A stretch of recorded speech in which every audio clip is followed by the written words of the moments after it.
Hi everyone, we're trying a shorter format for the next few videos since the last one took a lot out of me. So this video is especially brief, and I'm going to try and add more resources in the description to give you a better and more in-depth look at this particular story. We're coming up on the first anniversary of the Pulse nightclub shooting in Orlando. And in thinking about that milestone, I've been reminded of the sheer number of times I've referenced gay bars in this series. As far back as there have been communities organized around sexuality and gender expression, they've met each other in bars, clubs, and taverns. In some ways, these watering holes are still the most visible of gathering spaces for GLBT folks, making them at once both safe and vulnerable places. Besides bringing people together, they have often been the sites of repression and violence aimed at these communities. Before the Pulse nightclub shooting, the upstairs lounge Arson in June of 1973 was the most deadly incident at a gay club in US history. Though, I might add, it is far from being the only one. The reaction to this tragedy was characteristic of a society in which gay people were anathema, and it was largely forgotten in the years afterward. The upstairs lounge was a second-story gay bar on the corner of Charter and Iberville streets in the French Quarter of New Orleans.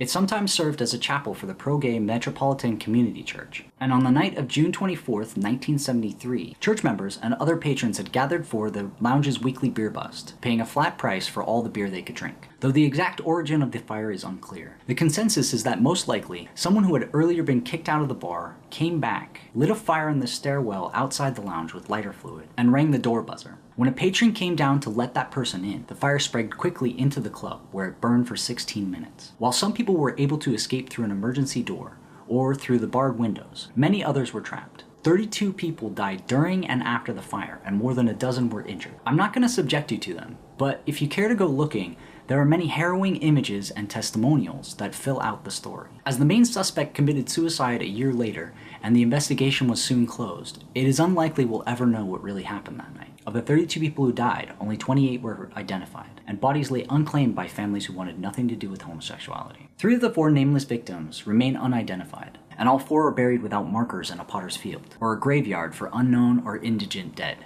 Though immediate coverage of the fire hit the front pages in New Orleans, it quickly dropped out of focus for the media. City officials demonstrated a callous disregard for the tragedy, and the public mocked victims and survivors alike. In such a small community, I'm sure it would have been impossible not to be impacted by the fire and its aftermath. Combined with fear of losing a job, housing, or one's family, it would be unsurprising for those affected to turn their grief inward, and many people did. Nonetheless, when mourners at a memorial to fire victims were warned that TV crews awaited them outside, instead of slipping out the back, they all came out the front door and faced the cameras together.